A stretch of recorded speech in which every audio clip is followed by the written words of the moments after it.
ನಮಸ್ಕಾರ. ಕನ್ನಡ ಸ್ಪೈಸ್ ಬಾಕ್ಸ್ಗೆ ಸ್ವಾಗತ. ಆಲೂಗಡ್ಡೆ ನಿತ್ಯ ಉಪಯೋಗಿಸುವ ತರಕಾರಿ. ಆಲೂಗಡ್ಡೆ ಅಂದರೆ ಎಲ್ಲರಿಗೂ ಇಷ್ಟ. ಆಲೂಗಡ್ಡೆಯಿಂದ ತುಂಬಾ ಅಡುಗೆ ಮಾಡಬಹುದು. ಆಲೂಗಡ್ಡೆ ಈರುಳ್ಳಿ ಹುಳಿ, ಆಲೂಗಡ್ಡೆ ಪಲ್ಯ, ಆಲೂಗಡ್ಡೆ ಚಿಪ್ಸ್ ಅಂತೂ ಮಕ್ಕಳಿಗೆ ಪಂಚಪ್ರಾಣ. ಇಂದಿನ ಸ್ಪೈಸ್ ಬಾಕ್ಸ್ನಲ್ಲಿ ಆಲೂಗಡ್ಡೆ ಸಾಗು ಮತ್ತು ಪೂರಿ ಮಾಡುವ ವಿಧಾನವನ್ನು ತೋರಿಸ್ಕೊಡ್ತೀನಿ.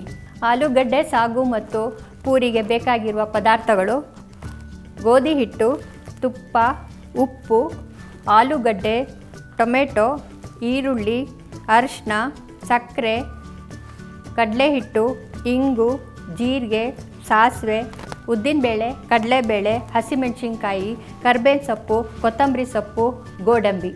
ಮೊದಲು ಪೂರಿ ಹಿಟ್ಟು ಕಲಿಸ್ಕೊಳ್ತಾ ಇದ್ದೀನಿ. ಒಂದು ಬೌಲಿಗೆ ಗೋಧಿ ಹಿಟ್ಟು ಹಾಕ್ತಾಯಿದ್ದೀನಿ. ಸ್ವಲ್ಪ ತುಪ್ಪ,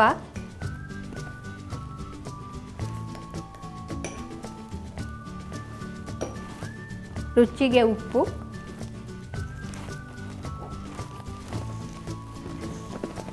ಈ ಹಿಟ್ಟು ಇವಾಗ ತುಂಬಾ ಸಾಫ್ಟಾಗಿ ಕಲಿಸ್ಕೋಬಾರ್ದು, ಚಪಾತಿ ಹಿಟ್ಟಿನ ಥರ ಸ್ವಲ್ಪ ಗಟ್ಟಿಯಾಗಿರಬೇಕು.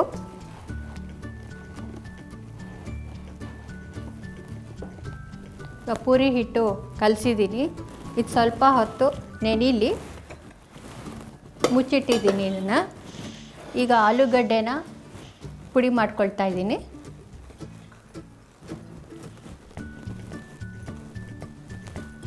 ಆಲೂಗಡ್ಡೆ ಪುಡಿ ಆಗಿದೆ. ಇವಾಗ ಒಲೆ ಹಚ್ಕೊಂಡಿದ್ದೀನಿ.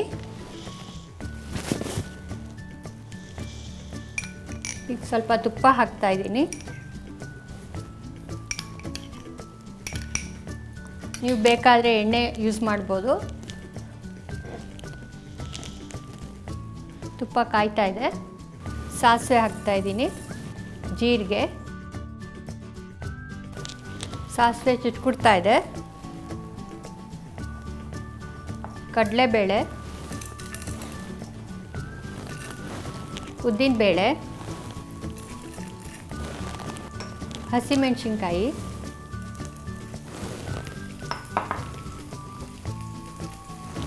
ಕರಿಬೇವು,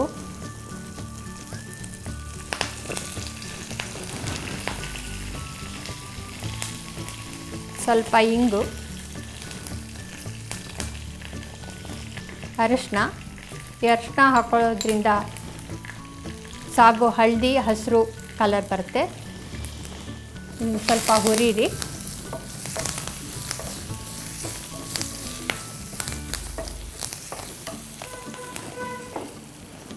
ಗೋಡಂಬಿ,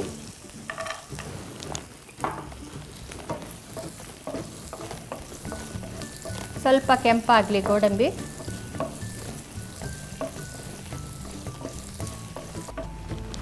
ಈಗ ಈರುಳ್ಳಿ ಹಾಕೊಳ್ಳೋಣ.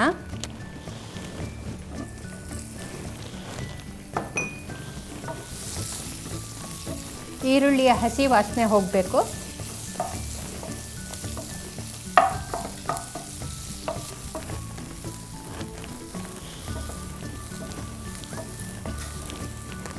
ಈಗ ಟೊಮೆಟೊ ಹಾಕ್ಕೊಳ್ತಾ ಇದ್ದೀನಿ.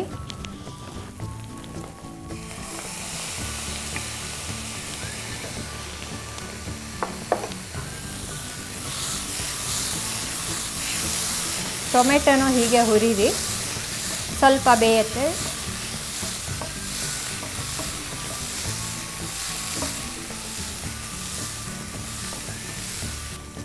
ಇದಕ್ಕೊಂದೆರಡು ಚಮಚ ಕಡಲೆ ಹಿಟ್ಟು ಹಾಕ್ಕೊಳ್ಳಿ.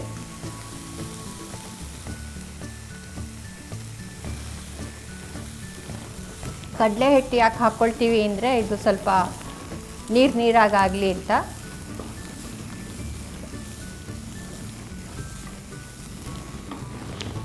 ಈಗ ಇದಕ್ಕೆ ಸ್ವಲ್ಪ ನೀರು ಹಾಕ್ಕೊಳ್ತಾ ಇದ್ದೀನಿ.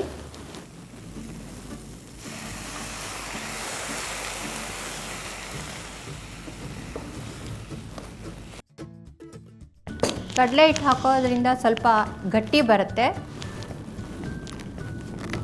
ಎಲ್ಲ ತರಕಾರಿನೂ ಹೊಂದ್ಕೊಳ್ಳುತ್ತೆ ಆವಾಗ. ಈಗ ಆಲೂಗಡ್ಡೆ ಹಾಕ್ತಾ ಇದ್ದೀನಿ.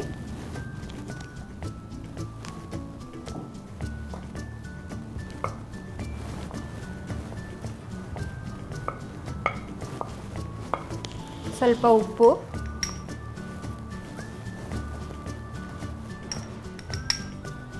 ಇದನ್ನು ಚೆನ್ನಾಗಿ ಹೊಂದುವಂತೆ ಮಿಕ್ಸ್ ಮಾಡ್ಕೊಳ್ಳೋಣ.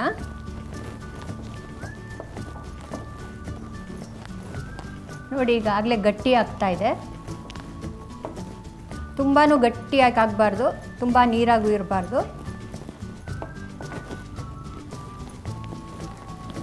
ಇದಕ್ಕೆ ಸ್ವಲ್ಪ ಸಕ್ಕರೆ ಹಾಕ್ತಾಯಿದ್ದೀನಿ.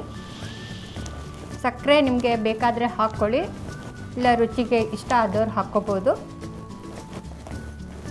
ಸಕ್ಕರೆ ಯಾಕೆ ಹಾಕ್ತೀವಿ ಅಂದರೆ ಸ್ವಲ್ಪ ಖಾರ ಜಾಸ್ತಿ ಆದರೆ ಖಾರ ಒಡೆಯುತ್ತೆ, ಅದರಿಂದ ಸಕ್ಕರೆ ಹಾಕ್ಕೋಬೋದು. ಹೇಗೆ ನಾವು ಹುಳಿ ಸಾರಿಗೆ ಎಲ್ಲ ನಾವು ಬೆಲ್ಲ ಹಾಕ್ತೀವೋ ಹಾಗೆ ನೀವು ಇದನ್ನು ಹಾಕ್ಕೊಳ್ಳಿ.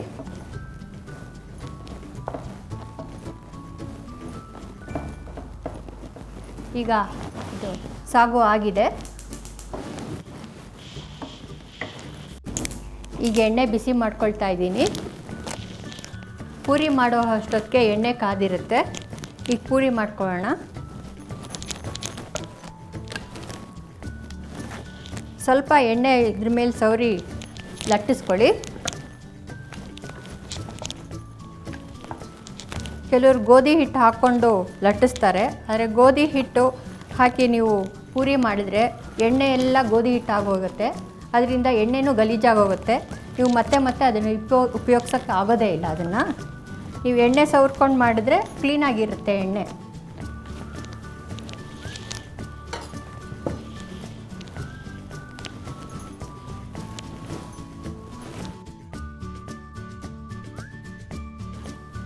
ಎಣ್ಣೆ ಬಿಸಿ ಆಗೋ ಅಷ್ಟೊತ್ತಿಗೆ ಒಂದು 4-5 ಪೂರಿ ಮಾಡ್ಕೊಳ್ತಾ ಇದ್ದೀನಿ.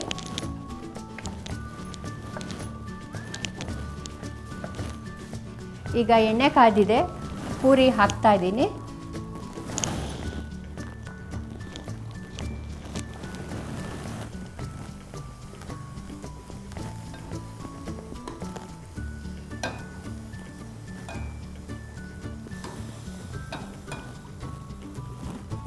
ಪೂರಿನ ಪ್ರೆಸ್ ಮಾಡಿಕೊಂಡು ಮೇಲ್ಗಡೆ ಎಣ್ಣೆ ಹಾಕಿ ಆವಾಗ ಉಬ್ಬತ್ತೆ.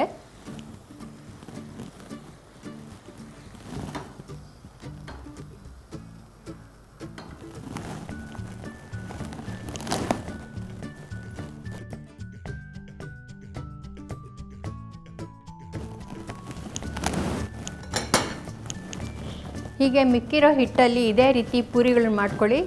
ನಿಮ್ಮ ಮಕ್ಕಳಿಗೆ ಇದು ತುಂಬಾ ಇಷ್ಟ ಆಗುತ್ತೆ. ಬಿಸಿ ಬಿಸಿಯಾದ ಆಲೂಗಡ್ಡೆ ಸಾಗು ಮತ್ತು ಪೂರಿ ತಯಾರಾಗಿದೆ. ಈ ಆಲೂಗಡ್ಡೆ ಸಾಗುನ ನೀವು ಪೂರಿ, ಚಪಾತಿ ಅಥವಾ ದೋಸೆ ಜೊತೆ ನೀವು ಸೇವಿಸ್ಬೋದು. ಆಲೂಗಡ್ಡೆಯಲ್ಲಿ ಹೆಚ್ಚು ಪೌಷ್ಟಿಕಾಂಶ ಇದೆ. ಇದರಲ್ಲಿ ಸ್ಟಾರ್ಚ್ ಇದೆ, ವಿಟಮಿನ್ಸು, ಮಿನರಲ್ಸ್ ಇದೆ ಮತ್ತು ಫೈಬರ್ ಕೂಡ ಜಾಸ್ತಿ ಇದೆ. ಮಕ್ಕಳಿಗೆ ಇದು ಅಚ್ಚುಮೆಚ್ಚು. ಆಲೂಗಡ್ಡೆ ಸೇವಿಸೋದ್ರಿಂದ ಕೂದಲಿಗೆ ಮತ್ತು ಚರ್ಮಕ್ಕೆ ಕಾಂತಿ ಬರುತ್ತೆ. ಆಲೂಗಡ್ಡೆ ಫಸ್ಟ್ ಏಡ್ಗೆ ಉಪಯೋಗಕಾರಿ. ಸುಟ್ಟಗಾಯಕ್ಕೆ ಆಲೂಗಡ್ಡೆ ಪೀಸ್ನ ನೀವು ಕಟ್ ಮಾಡಿ ಆ ಜಾಗದಲ್ಲಿ ಉಜ್ಜಿದರೆ ಉರಿ ಕಮ್ಮಿ ಆಗುತ್ತೆ.